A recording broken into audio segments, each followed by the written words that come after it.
Good morning जय जगन्नाथ। आज मुख्य खबर 25 मई 2024 10टी गुरुत्वपूर्ण खबर पर नजर पकड़। नंबर 1, 26 मई रविवार मैट्रिक रिजल्ट वेबसाइट रे उपलब्ध हम फलाफल ऑनलाइन रो सर्टिफिकेट डाउनलोड करि पाइबे छात्र छात्री। आसंता 26 तारिख अर्थात रविवार दिन मैट्रिक परीक्षा फल पाइबो। मैट्रिक सहित संस्कृत मध्यम और test open school certificate SOSC परीक्षा फल मध्य प्रकाश पाइबो। बोर्ड परीक्षा फल घोषणा होगा मात्र ऑनलाइन रे कृति परीक्षार्थी मैंने सर्टिफिकेट पाइबार व्यवस्था एथर होईछि। एने प्रेसमिट कर सूचना दे बोर्ड सभापति श्रीकांत तराई सूचना मुताबिक रविवार 10:30 बेलू परीक्षा फल प्रकाश पाइबो। दिन 11:30 matric result board site www.bseodisha.asc.in और www.bseodisha.nic.in रे उपलब्ध होबो। जो माने पाखरे इंटरनेट सुविधा नै से माने SMS माध्यम रे परीक्षा फल जानि परिबे। OR10 लेखि रोल नंबर 567675 को पठाइबार रिजल्ट मिलिबो। अपना 4टा बेलू छात्र छात्री मैंने ऑनलाइन निजर डिजिटल सर्टिफिकेट डाउनलोड करि परिबे। डिजिटल सर्टिफिकेट प्रधान शिक्षक मानकर डिजिटल दस्तखत रहिबो। एथि सहित चेकिंग पाई 29 तारिख परीक्षार्थी आवेदन करि परिबे। बोर्ड परीक्षा 2 कंट्रोल रूम नंबर 8763446292 एवं 943722 जारी करा जायछि। छात्र छात्री माने कोनसे असुविधा सम्मुखीन हेले बोर्ड समा जोगाजोग करि परिबे। चलित वर्ष मैट्रिक परीक्षा त्रुटिपूर्ण करबा सहित सबु स्तर अनियमितता जो रोकिबा लगे बोर्ड परीक्षा अनेक नूतन पदक्षेप नियैथला। कृति परीक्षार्थी तत्काल हाथ पाखरे सर्टिफिकेट प्रदान करा जेबो लागि प्रत्येक राज्यर प्रथम थर पय बोर्ड पक्षर एथर डिजिटल सर्टिफिकेट प्रदान बंदोबस्त करा जायछि। फल प्रकाश में परीक्षार्थी मैंने ऑनलाइन मात्र सर्टिफिकेट पाइबे। बोर्ड वेबसाइट रु परीक्षार्थी मैंने क्लिक कर किपर ऑनलाइन रे सुविधा सर्टिफिकेट डाउनलोड करि परिबे तार कौशल बोर्ड निकट प्रदर्शन करा जायछि। नंबर 2, आगामी 2 दिन तीन जिलार प्रबल वर्षा विपद संकेत जारी एठी माड़ हेबो रेमाल। 26 तारिख देखा बात्या रेमाल प्रभाव उपकूट 2 दिन धरी प्रबल वर्षा सह घंटा को 80 किमी पवन बहिबो। ओडिशा बात्यार प्रभाव सीधा सड़क न पड़े परोक्ष प्रभाव रहिबो। 25 ରୁ 26 बालेश्वर भद्रक केन्द्रापड़ा प्रबल वर्षा संभावना 4टी एक बंदर 1 नंबर विपद संकेत जारी। 26 मध्यरात्रि सागर द्वीप और खेपुपड़ा मझिरे लैंडफॉल करिबो भीषण बात्या।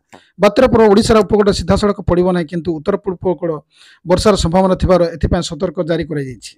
समस्त 4टी जाक बंदर 1 नंबर विपद संकेत दिए जायछि। भुवनेश्वर आंचलिक पाणीपाग विज्ञान केन्द्र निर्देशक मनोरमा महांती कहिसेंते बात्या प्रभाव ओडिशा उपकूट 25 तारिख 40 ରୁ 50 किमी बेगर पवन बहिबो। झटका पवन बेग घंटा प्रति 60 किमी रहिबो। 26 तारिख संकेत पवन बेग बढ़िबो। घंटा प्रति 60 ରୁ 70 किमी बेगर पवन बहिबा सह झटका पवन बेग घंटा को 80 किमी रहि पारे। भीषण बात्यारे परिणत होबा परे उत्तर दिगरे गति करी बांग्लादेश संलग्न पश्चिम बंगर सागर द्वीप खेपुपड़ा मध्य 26 तारिख मध्यरात्रि लैंडफॉल करिबो। नंबर 3, हत्या पर खंड खंड फिंगी दिले हनी ट्रैप रे शिकार होइतिले बांग्लादेश सांसद। चिकित्सा चलित मासर कोलकाता आसथिबा जणे बांग्लादेश सांसद निखोज हो जाइथिले एवं परे तांको हत्या करा जाइथिला। कोलकातार न्यू टाउन अंचल एक फ्लैट रे बांग्लादेश सांसद अनरुल आजिम अनार 56 को अति विभत्स हत्या संक्रांत तथ्य आज सामना को आसीछि। अनरुल को मे 12 तारिख रे कोलकाता पहुंचथिले एवं तांको घनिष्ठ सहयोगी गोपाल विश्वासंक उत्तर कोलकाता सिंथी स्थित तांको बासभवन रहिथिले। प्राथमिक तदंतर जना पड़ी सांसद जड़े घनिष्ठ बंधु अपराध संपृक्त थिबा व्यक्ति को 4 कोटी देइछन्ति। सांसद बंधु होचन्ति जड़े अमेरिक सांसद को हनी ट्रैप पकाई महिला उक्त अमेरिकार नागरिक सह घनिष्ठ बोली जना पड़ी। पुलिस कही एक योजनाबद्ध हत्या सांसद जड़े पुणा बंधु हत्या कर 4 कोटी टंकार सुपारी देइथिले। नंबर 4, 2 मास कलकत्ता लागू हम 144 धारा। पश्चिम बंग ममता बानार्जी सरकार कोलकातार धारा 144 लागू करने को चिंता करुछन्ति। आसंता 28 तारिख रु 60 दिन 144 धारा लागू हो। ए अनुसार कोलकातार गोटे स्थान 5 ରୁ अधिक लोक ठिया हेबा परे प्रतिबंधक लगाजिबो। सरकार कहछन्ति शहर हिंसात्मक प्रदर्शन होबार संभावना रहिछि जहाद्वारा जनसाधारण शांति विपर्यस्त हो पड़िबो। कोलकातार पुलिस कमिशनर द्वारा जारी करा जायथिबा आदेश रे कहुଯାଇଛି 5 ରୁ अधिक व्यक्ति कौन बेआईन सभा पर निषेधादेश आसंता 28 जुलाई 26 पर्यंत कि परवर्ती निर्देश पर्यंत बलवत्तर रहिबो। ए संपर्क प्रधानमंत्री नरेंद्र मोदी को टार्गेट करा जायछि। कोलकाता प्रधानमंत्री नरेंद्र मोदी को रोड शो रोकिया पय आ करा जायछि बोली भाजपा राज्य यूनिट कहिछि। बांग्ला भाजपा सभापति सुकांत मजुमदार कहिसंते प्रधानमंत्री रोड शो बंद करबा ए निराश पदक्षेप।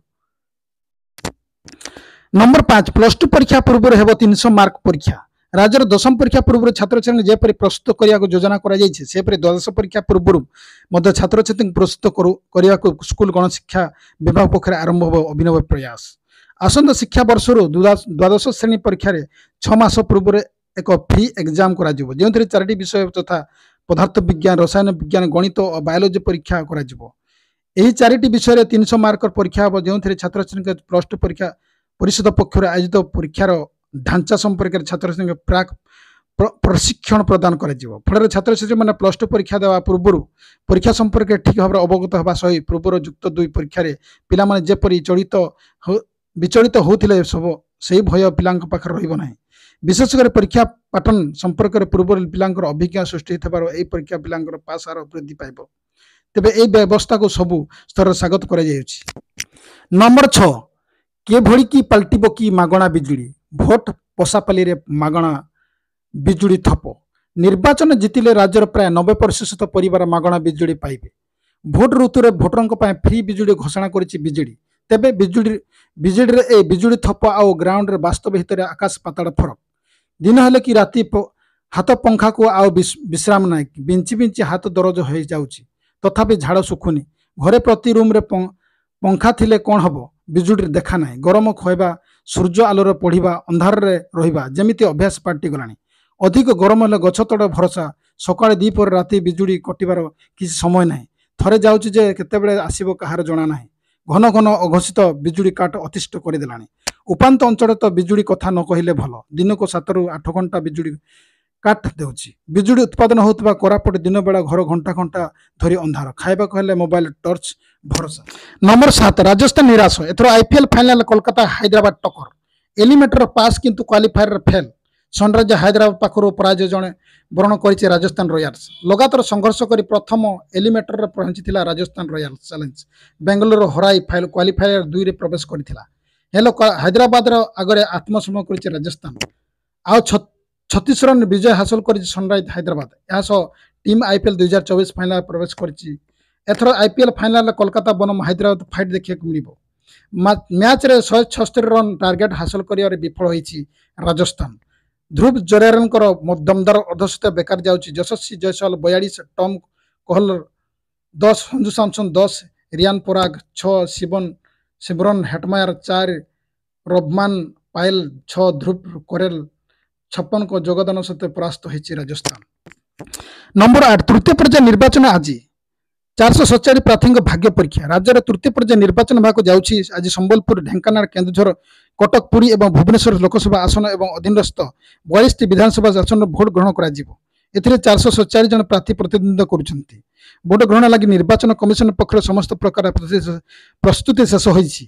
10,551 केन्द्र मतदान हेबाकु थिबा बेले मुक्त अबाध निर्वाचन लगी 35,000 अधिक सुरक्षा जवान को मुतयन कर केंद्रीय सशस्त्र पुलिस बाहिनी सीएपीएफ 121 कंपानी थिबा बेले ओडिशा सशस्त्र बाहिनी 106 प्लाटून फोर्स और 19,865 सिविल पुलिस कर्मचारी सामिल अछंती। जो 447 प्रार्थी से भाग्य परीक्षा कर लोकसभा 64 जन प्रार्थी थिबा बेले विधानसभा मोट 383 प्रार्थी अछंती। 6टी लोकसभा आसन मध्य समस्त नजर रही भुवनेश्वर कटक और पुरी संबलपुर पुरे यार बीजेडी बीजेपी मध्य कड़ा मुकाबला होछि। नंबर 9 आज निर्वाचन को दृष्टि रखी समस्त मद दुकान सब बार बंद। भुवनेश्वर समेत 6 लोकसभा क्षेत्र में मतदान से गतकाली समस्त मद दुकान सह बार गुड़ी बंद कर दी जाइए।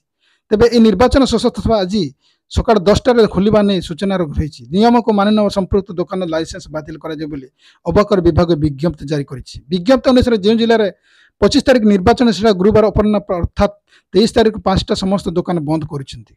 26 तारिख अर्थात रविवार दिन 10टा बेलू दुकान खोल ता छड़ा जो लोकसभा क्षेत्र में मतदान होता तार सीमांत लोकसभा क्षेत्र 7 ରୁ 10 किमी भितर मद दुकान और बार गुड़ी बंद रही किसी दुकान में 23 ରୁ जून 4 तारिख पर्यंत 6 दिन बंद रहा निर्देश रही।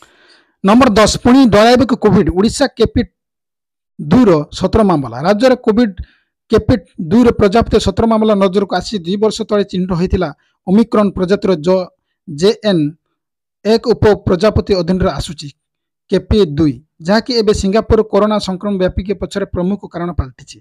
देश 7टी राज्यर 34टी केपी 1 मामला चिन्हट होईछि। मात्र ओडिशा रे यह मिली ना। पश्चिमबंग केपी ଏକର 23 ଓ କେପି 2ର 36 କୋଭିଡ ମାମଲା ନଜରକୁ ଆସିଛି। ବିଶ୍ୱ ସ୍ୱାସ୍ଥ୍ୟ ସଂଗଠନ WHO କେପି 2 ପ୍ରଜାତି ଉପରେ ତୀକ୍ଷ୍ଣ ନଜର ରଖିଛି। ବିଶ୍ୱରେ ଯେଉଁ କୋଭିଡ ମାମଲା ନଜରକୁ ଆସିଛି ସେଥିରେ JN.A.ର 1ର କେପି 1 କେପି 2 ପ୍ରମୁଖ ରହିଛି। ତେବେ ଓଡ଼ିଶାର କେପି 2 ମାମଲା ନେଇ ରୋଗୀ ସଂଖ୍ୟାରେ କୌଣସି ବୃଦ୍ଧି ଦେଖିବାକୁ ମିଳିନାହିଁ। ଏହା କୌଣସି ନୂଆ ପ୍ରଜାତି ନୁହେଁ, ପୂର୍ବରୁ ରହିଥିବା JN.1ର ଏବେ ନାମକରଣ କରାଯାଇଛି। ତେଣୁ ଏ ନେଇ ଭୟଭୀତ ହେବାର କୌଣସି କାରଣ ନାହିଁ ବୋଲି ଡକ୍ଟର ମିଶ୍ର କହିଛନ୍ତି।